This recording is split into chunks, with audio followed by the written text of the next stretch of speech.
तुम्हाला ज्या दिवशी वाटेल विद्यार्थी मित्रांनो, त्या दिवशी मनामध्ये हाच विचार ठेवा की मी लढेल, मी संघर्ष करेन आणि पुढे जाईल.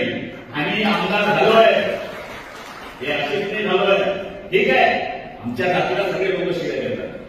दुष्काळ पडला तरी शिव्या, नाही पडला तरी शिव्या, तो आमचा धंदा आहे. ज्याला शिव्या ऐकता येते त्याने आमदार व्हावं, नाही तर होऊ नये, असा माझा फरक आहे. त्यामुळे हा आमचा विषय आहे.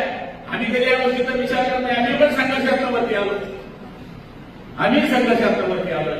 पण ठीक आहे, आता आम्हाला बदनामच करून टाकलं होतं. आम्ही त्या बदनामीला बिलकुल विचार करत नाही. आमच्या मनात हीच इच्छा आहे की आम्ही लोकांच्या सेवेकरता काम करतोय.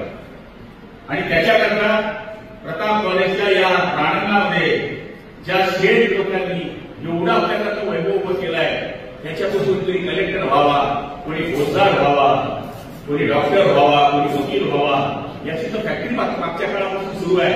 पण पुढे चालू राहावी अशी अपेक्षा आहे. नाही जमलं तर आमच्या धंद्यात काय कोणाला पाहिजे